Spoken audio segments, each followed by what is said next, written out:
Everyone, my name is Tejas. Welcome to my Chapter 13 summary, which will be on services, the intangible product. So we'll start things off with what I believe to be the most important point of the chapter, which is the differences between goods and services. This is important because if marketers kept the same strategies for services as they did for goods, they would struggle to extract maximum value.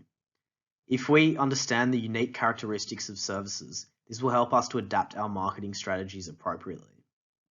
Furthermore, services are becoming the backbone of many developed countries' economies, which I will touch on later in this video. The first characteristic is that services are intangible. This is the most fundamental difference between goods and services. Services cannot be touched, tasted, or even seen. This intangible nature presents an added challenge for marketers because it is often harder to express the benefits of intangible value to customers. Secondly, services are inseparable. This means that services are produced and consumed at the same time. As a result, customers do not have the opportunity to try a service before they purchase it, and services cannot be returned. This means that there's higher purchase risk for services. Services are also heterogeneous. This refers to the variable nature of a service's quality. The quality of a haircut or, say, physiotherapy treatment you get from different hairdressers or physiotherapists is likely to be more varied than the quality of 2 oranges that you buy from different supermarkets. Lastly, services are perishable. Services cannot be stored for use in the future. You cannot store a gym membership in the same way that you could store a computer. This means demand and supply of a service must match closely. Otherwise, providing the service will be unviable. This is why airline tickets vary in price depending on the season. So now we'll move on to the chapter summary, with the first key idea being what is a service. So the definition of a service in the textbook is any intangible offering that involves a deed, performance, or effort that cannot be physically possessed. Intangible custom benefits that are produced by people or machines and cannot be separated from the producer. This is different to customer service, which specifically refers to human or mechanical activities firms undertake to help satisfy their customers' needs and wants. By providing good customer service, firms add value to their products. For example, Apple with their Genius Bar and engaging shopping experience. This customer service experience adds value to their actual products. So the second key idea in the chapter summary is the service product continuum. This continuum ranges from a pure service on one side to a pure good on the other. Most offerings lie somewhere in the middle and are a hybrid of a good and a service. Firms that are mainly engaged in selling goods can still use quality service as a method of gaining a competitive advantage over their rivals that offer similar products, for example, extended warranty or interest-free financing. An example of a pure service business would be Twitter. Developing countries are generally shifting towards services on the continuum. Services account for nearly 80% of US GDP. Furthermore, the Fortune 500 companies list features more service providers and less manufacturers than ever before. This has happened for 3 reasons. Firstly, it is cheaper for firms to manufacture in developing countries.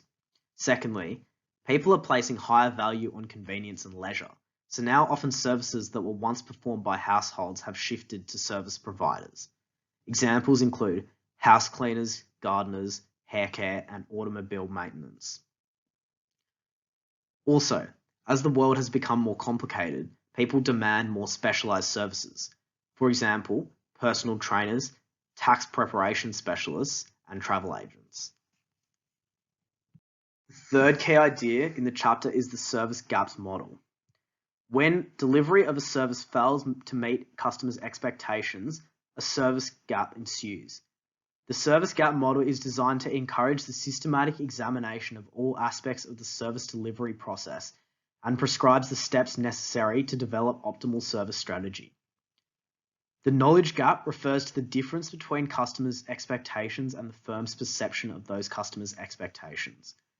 Firms can close this gap by determining what customers really want, by doing research using marketing metrics such as service quality and the zone of tolerance. The standards gap is the difference between the firm's perceptions of customers and the actual service standards it sets. Firms can close this gap by setting appropriate standards and training employees to meet these, as well as measuring service performance. The delivery gap refers to the difference between the firm's service standards and the actual service it provides to customers. Firms can close this gap by getting employees to meet or exceed service standards when the service is being delivered. This would be done by empowering service providers, using technology, and providing support incentives. The communication gap is the difference between the actual service provided to customers and the service that the firm's promotion promises. Firms can close this gap by being realistic about the services that they can provide and managing customer expectations effectively. The last key idea is service recovery. When service providers fail to meet customer expectations, the best course of action is to attempt to make amends with the customer and learn from the experience.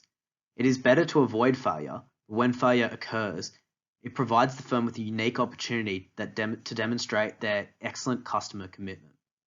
It is important to note that post-recovery satisfaction is usually lower than it was before the service failure.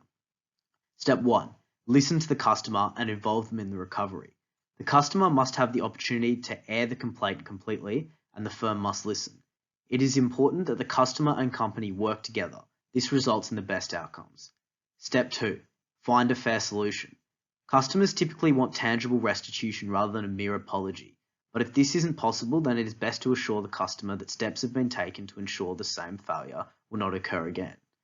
Companies should follow their publicly stated guidelines. However, procedural flexibility is still important for small cases.